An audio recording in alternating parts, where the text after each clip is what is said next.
નમસ્કાર મિત્રો, દેશ અને દુનિયાના સૌથી મોટા સમાચારમાં આપનું સ્વાગત છે।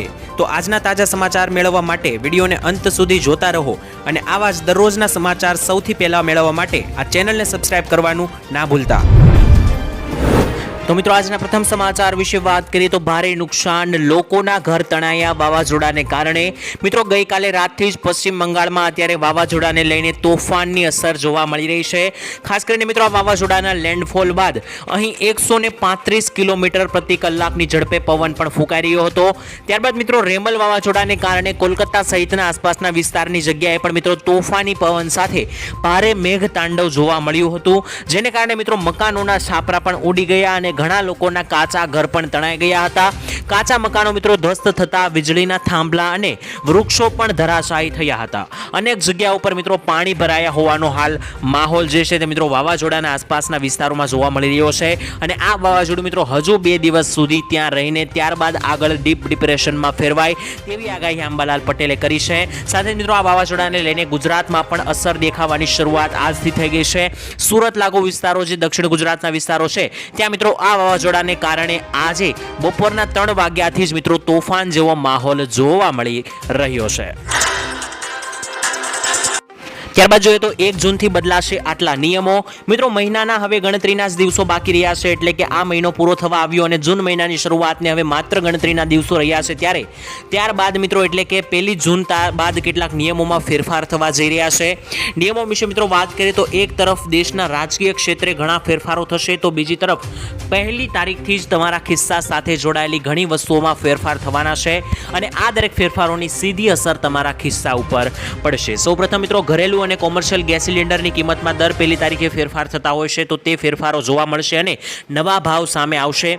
સાથે જ મિત્રો 1 તારીખથી આધાર કાર્ડ સાથે જોડાયેલા નિયમોમાં પણ ફેરફાર થવા જઈ રહ્યા છે અને આ સિવાય ટ્રાફિક નિયમોમાં પણ મિત્રો 1 તારીખથી મોટા કડક નિયમો લાગુ થવા જઈ રહ્યા છે। સાથે જ લાયસન્સની અંદર પણ મિત્રો નિયમોની અંદર 1 તારીખથી ફેરફાર થવા જઈ રહ્યા છે, તેનું પાલન કરવું અને મિત્રો જો આ પાલન કરવામાં નહીં આવે તો ટ્રાફિકના નિયમોમાં મિત્રો દંડ પણ જાહેર કરવામાં આવ્યો છે, જેની મિત્રો સીધી અસર લોકોના ખિસ્સા ઉપર પડી શકે છે। અને સાથે જ 4 જૂને લોકસભાની ચૂંટણીનું રિઝલ્ટ પણ આવવાનું છે, એટલે કે પરિણામ આવવાનું છે, એટલે કે 4 જૂને આપણને ખબર પડી જશે કે આવનારી 5 વર્ષ માટે આપણા દેશમાં શું ફરીવાર ભાજપ સરકાર આવશે કે કોઈ અન્ય પાર્ટી, તેનું પણ મિત્રો પરિણામ 4 તારીખે આવી જશે।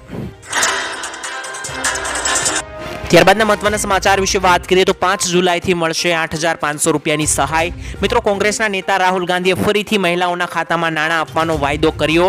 મિત્રો લોકસભા ચૂંટણીના અંતિમ તબક્કા હવે ચાલી રહ્યા છે ત્યારે હિમાચલ પ્રદેશની એક રેલીમાં રાહુલ ગાંધીએ કહ્યું કે જો અમારી સરકાર આવે છે, એટલે કે મિત્રો જો કોંગ્રેસની સરકાર લોકસભાની ચૂંટણીમાં જીતે છે તો ગરીબોની યાદી એક નવી બનાવવામાં આવશે અને પછી આ યાદીમાં સમાવેશ કરેલા દરેક ગરીબ પરિવારોની મહિલાના ખાતામાં દર મહિને 8,500 રૂપિયા આપવાની શરૂઆત કરવામાં આવશે અને આ શરૂઆત ચૂંટણી જીત્યાના 1 મહિના બાદ જ એટલે કે 5મી જુલાઈથી જ કરવામાં આવશે। 5મી જુલાઈથી જ 8,500 રૂપિયા ગરીબોના ખાતામાં ટ્રાન્સફર કરવામાં આવશે અને દર મહિને પછી મિત્રો આ 8,500 જે છે તે ગરીબોના ખાતામાં ટ્રાન્સફર કરવાના શરૂ રાખવામાં આવશે। તો મિત્રો તમને શું લાગી રહ્યું છે, શું 8,500 રૂપિયા મેળવવા માટે કોંગ્રેસની સરકાર જે છે તે આવશે કે ફરી ત્રીજી વખત ભાજપ સરકાર જીતવા જઈ રહી છે? તમને શું લાગી રહ્યું છે મિત્રો કોમેન્ટમાં લખીને જણાવી આપજો।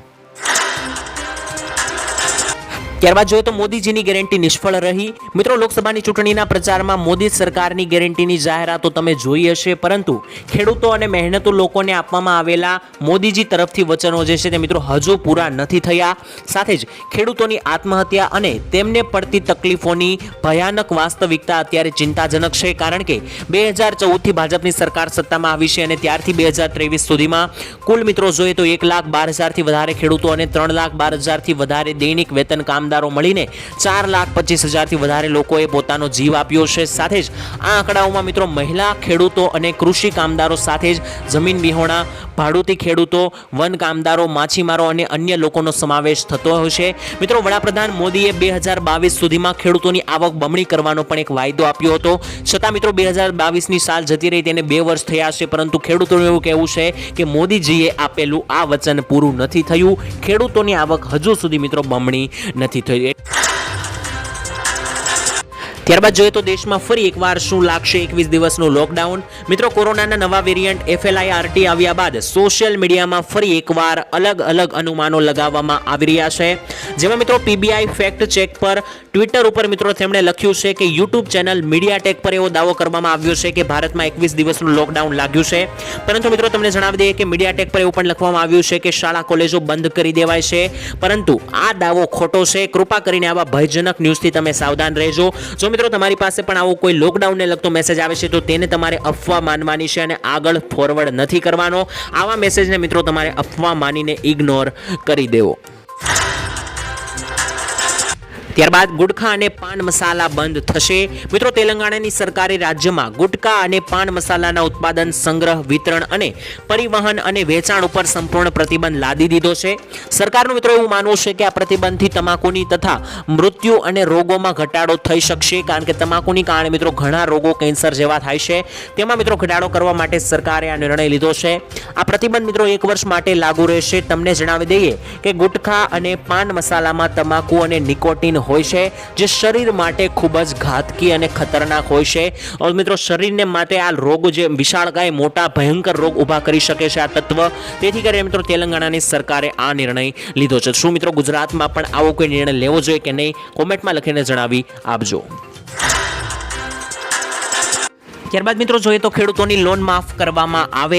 મિત્રો, વારંવાર પાક ધિરાણ લોનને લઈને સમાચાર આપવામાં આવે છે, દેવા માફીને લઈને લગાતાર સમાચાર આપવામાં આવે છે, છતાં ખેડૂતોના દેવા માફ અને પાક ધિરાણમાં રાહત આપવામાં નથી આવતી.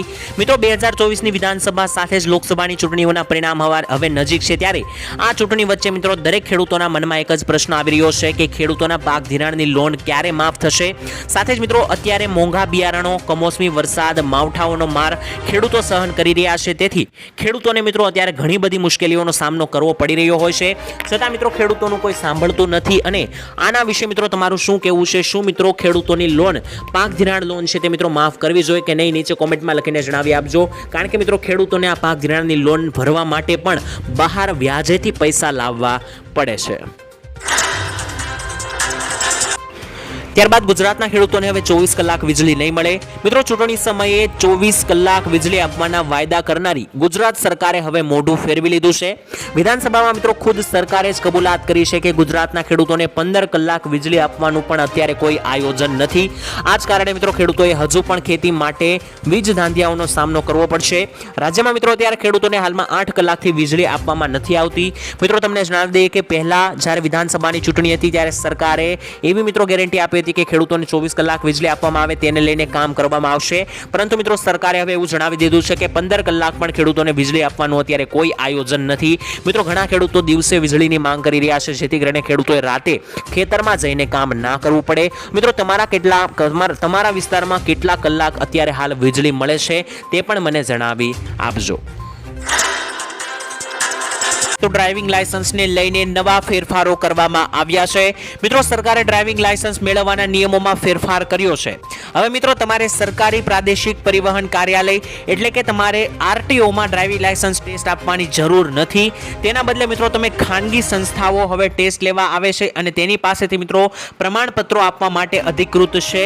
આ મિત્રો નવો નિયમ હવે લાગુ પડશે 1 જૂન 2024થી.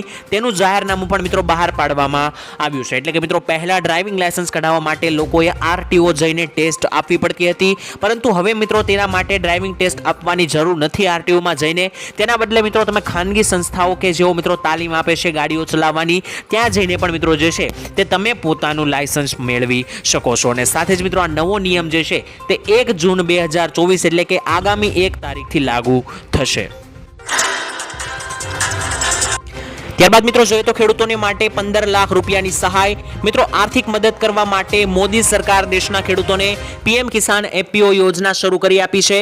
આ યોજના હેઠળ મિત્રો ખેડૂત ઉત્પાદક સંગઠનને 15 લાખ રૂપિયાની સહાય આપવામાં આવશે. દેશભરના ખેડૂતોને મિત્રો નવો કૃષિ ધંધો, નવો કૃષિ વ્યવસાય જો શરૂ કરવો હોય તો તે માટે મિત્રો સરકાર 15 લાખની આર્થિક સહાય આપે છે. આ યોજનાનો લાભ લેવા માટે મિત્રો 11 જેટલા ખેડૂતોએ એક સાથે મળીને એક સંસ્થા અથવા તો કંપની બનાવવાની રહેશે. નેશનલ એગ્રીકલ્ચર માર્કેટની ઓફિશિયલ વેબસાઇટ પર જઈને મિત્રો તમે આ યોજના માટે અરજી કરી શકો છો. ટોટલ 11 આસપાસ ખેડૂતોએ મિત્રો એક મંડળી બનાવવાની રહેશે, એક કંપની બનાવવાની રહેશે અને આ 11 જેટલા ખેડૂતોને નવો વ્યવસાય અથવા તો ધંધો શરૂ કરવા માટે સરકાર તરફથી જે છે તે મિત્રો 15 લાખ રૂપિયા સુધીની સહાય જે છે તે આપવામાં આવશે. ત્યારબાદના મહત્વના સમાચાર વિશે મિત્રો વાત કરીએ તો ખેડૂતોની આશાઓ ઉપર પાણી ફર્યું. મિત્રો ખેડૂતો માટે દેવામાફીને લઈને ખૂબ જ મહત્વપૂર્ણ સમાચાર આવી રહ્યા છે. ખેડૂતો મિત્રો ઘણા વર્ષોથી દેવામાફીની માંગ અત્યાર સુધી કરતા આવ્યા છે. ત્યારે 2022માં મિત્રો ગુજરાતમાં વિધાનસભાની ચૂંટણી હતી ત્યારે પણ ખેડૂતોને એવી આશા હતી કે ચૂંટણી પહેલા દેવામાફીને લઈને કોઈ માહિતી આવી શકે છે, સમાચાર જાહેરાત આવી શકે છે, પણ મિત્રો ત્યારે પણ કોઈ પણ પ્રકારની જાહેરાત કરવામાં નથી આવી. ત્યારબાદ ખેડૂતોને મિત્રો બીજી એવી આશા જાગી હતી કે 2024ની લોકસભાની ચૂંટણી પહેલા ખેડૂતોને મિત્રો ખુશખબર મળી શકે છે દેવામાફી અંગે, પરંતુ ખેડૂતોના દેવામાફી અંગે કોઈ જાહેરાત કરવામાં નથી આવી. તેથી મિત્રો ખેડૂતોની આશાઓ ઉપર અત્યારે પાણી ફરતું જોવા મળી રહ્યું છે. માત્ર કોંગ્રેસ સરકાર એવી છે કે મિત્રો જેણે એવું જણાવ્યું છે કે જો તેની સરકાર બને છે તો મોદી સરકારે જે ઉદ્યોગપતિઓની લોન માફ કરી તે રકમ ખેડૂતોની લોન માફીમાં વાપરવામાં આવશે. તો મિત્રો અહીં સમાચાર એવા છે કે ખેડૂતો લગાતાર દેવામાફીની રાહ જોઈને બેઠા હતા. ખેડૂતોને મિત્રો એવું હતું કે ચૂંટણીને લઈને દેવામાફી અંગે કોઈ ચૂંટણી પહેલા જાહેરાત થઈ શકે, પરંતુ મિત્રો ગુજરાતમાં ચૂંટણીનો દિવસ પણ જાતો રહ્યો છે, ચૂંટણીનું મતદાન પણ થઈ ચૂક્યું છે. હજુ સુધી મિત્રો દેવામાફીને લઈને કોઈ પણ પ્રકારની જાહેરાત સરકાર તરફથી ઓફિશિયલી કરવામાં નથી આવી. ત્યારબાદના મહત્વના સમાચાર વિશે મિત્રો વાત કરીએ તો સ્માર્ટ મીટરને લઈને મોટા સમાચાર આવી રહ્યા છે. સ્માર્ટ મીટરના વિરોધનો વંટોળ હવે મિત્રો અમદાવાદમાં શરૂ થયો છે. ત્યારે નરોડા વિસ્તારમાં આવેલી 8 સોસાયટીના રહીશિયાઓએ આજે પણ રેલી કાઢીને સ્માર્ટ મીટરનો વિરોધ લગાતાર નોંધાવ્યો છે. સુરતના મિત્રો પૂણા ગામની રણુજાધામ સોસાયટીની મહિલાઓએ પણ સ્માર્ટ મીટર લાગે તે પહેલા વિરોધ કર્યો. મહિલાઓએ મિત્રો એવું ગણાવ્યું છે કે જો પહેલા વડાપ્રધાન મોદીના ઘરે સ્માર્ટ મીટર લાગે ત્યારબાદ જ અમારા ઘરે લગાડવા આવજો. મિત્રો આ મહિલાની વાતથી તમે સહેમત છો કે નહીં નીચે કોમેન્ટમાં લખીને જણાવી દેજો. લોકો સ્માર્ટ મીટરનો વિરોધ એટલા માટે કરી રહ્યા છે કારણ કે લોકોની એવી માન્યતા છે કે આ સ્માર્ટ મીટર થકી વીજળીનું બિલ વધારે આવે છે. તેથી મિત્રો લોકો જે છે તે સ્માર્ટ મીટરનો લગાતાર વિરોધ કરી રહ્યા છે.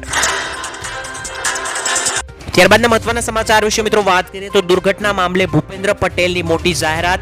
મિત્રો રાજકોટમાં તારીખ 25 મેના રોજ એક ગેમ હાઉસની અંદર આગ લાગી હતી. ત્યારબાદ મિત્રો લગભગ 33 લોકોના મૃત્યુ થયા છે આની અંદર અને ઘણા લોકો ઘાયલ પણ થયા હતા. આજે મિત્રો સવારે ત્યાં ભૂપેન્દ્ર પટેલ અને ગૃહમંત્રી હર્ષ સંઘવી પણ હાજર રહ્યા હતા. મિત્રો આ રાજકોટના ગેમ ઝોનમાં જે આગ લાગી અને અગ્નિકાંડ થયો ત્યારબાદ રાજ્યના મુખ્યમંત્રી ભૂપેન્દ્ર પટેલે મોટી જાહેરાત કરી છે. તેમણે મિત્રો સોશિયલ મીડિયા પર પોસ્ટ કરીને મૃતકો અને ઈજાગ્રસ્તો માટે સંવેદના વ્યક્ત કરી છે. સાથે જ મિત્રો મૃતકોના પરિવારજનોને 4 લાખ રૂપિયા અને ઈજાગ્રસ્તોને 50,000 રૂપિયાની સહાયની પણ જાહેરાત તેમણે કરી છે. એટલે કે મિત્રો જે પણ 33 લોકોના મૃત્યુ થયા છે આ દુર્ઘટનાની અંદર તે દરેક પરિવારજનોને મિત્રો 4 લાખ રૂપિયાની સહાય આપવામાં આવશે અને જે પણ લોકો ઘાયલ થયા છે તેમને પણ 50,000 રૂપિયાની સહાય આપવામાં આવશે. સાથે જ ઘટનાની તપાસ માટે એસઆઈટીની રચના પણ કરવામાં આવશે અને મિત્રો ભૂપેન્દ્ર પટેલે એવું પણ જણાવ્યું કે આ ઘટના બની તેમાં જો કોઈની લાપરવાહી હશે તો તેને સાંખી લેવામાં નહીં આવે. એટલે કે મિત્રો આ મોટી દુર્ઘટના બની છે. લગાતાર ત્રીજું વર્ષે મિત્રો દર વર્ષે આવી એક દુર્ઘટના બને છે. ગયા વર્ષે મિત્રો હરણી તળાવવાળી દુર્ઘટના બની હતી.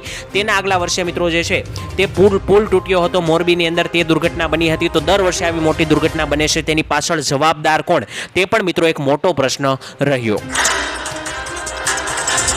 ત્યારબાદ જોઈએ તો આધાર કાર્ડ ઉપર મળશે 50,000 રૂપિયા. મિત્રો જો તમે પણ આધાર કાર્ડ ધરાવો છો તો તમને પણ મળશે ગેરંટી વગર 50,000 રૂપિયાની લોન.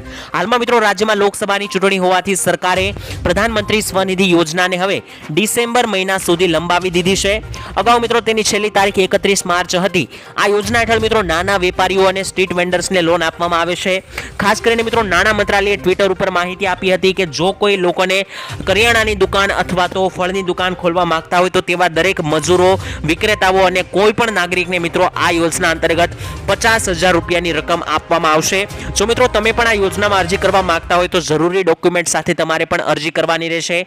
જો મિત્રો તમારી અરજી પાસ થાય છે તો તમને ફળ અથવા તો કરિયાણાની કોઈ પણ દુકાન ખોલવા માટે દરેક વ્યક્તિને, નાના માણસને 50,000 રૂપિયાની રકમ આપવામાં આવશે.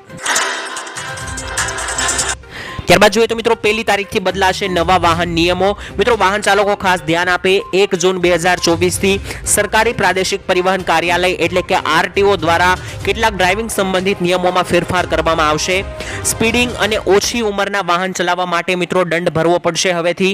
જો મિત્રો કોઈ વ્યક્તિ વધુ ઝડપે ગાડી ચલાવે છે તો તેને 1000 રૂપિયાથી લઈને 2000 રૂપિયાનો મોટો દંડ ભરવો પડશે।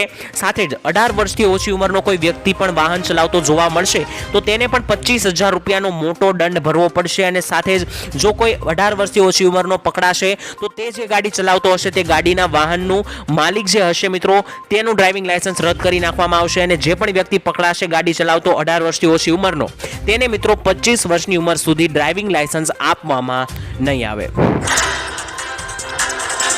ત્યારબાદ જોઈએ તો શક્તિસિંહના ભાજપ પર ગંભીર આરોપ। મિત્રો ગુજરાત કોંગ્રેસના નેતા શક્તિસિંહ ગોહિલે રાજકોટમાં જે દુર્ઘટના બની આગવાળી તેના વિશે દુઃખ વ્યક્ત કર્યું। સાથે જ મિત્રો ભાજપ પર પ્રહાર કરતા શક્તિસિંહે જણાવ્યું કે ગુજરાતમાં આ શું થઈ રહ્યું છે, આવી ઘટનાઓ વારંવાર દર વર્ષે બની રહી છે અને સરકારને લોકોના જીવવાની ચિંતા જ નથી કે શું? હાઈકોર્ટ વારંવાર ફાયર સેફટી મુદ્દે સરકારને ટકોર કરી રહી છે, છતાં ગુજરાતમાં મિત્રો ભયમુક્ત ભ્રષ્ટાચાર થઈ રહ્યો છે। ભાજપની સરકાર હપ્તા ખાય છે એટલે કે તેમને મિત્રો જાનમાલની કોઈ ચિંતા નથી, તેવા મિત્રો મોટા આરોપો જે છે તે મિત્રો શક્તિસિંહ ગોહિલ દ્વારા ભાજપની સરકાર ઉપર લગાડવામાં આવ્યા છે રાજકોટમાં જે દુર્ઘટના બની ત્યાર બાદ। મિત્રો શક્તિસિંહની વાતથી તમે સહેમત હશો કે નહીં, નીચે કોમેન્ટમાં લખીને જણાવી આપજો।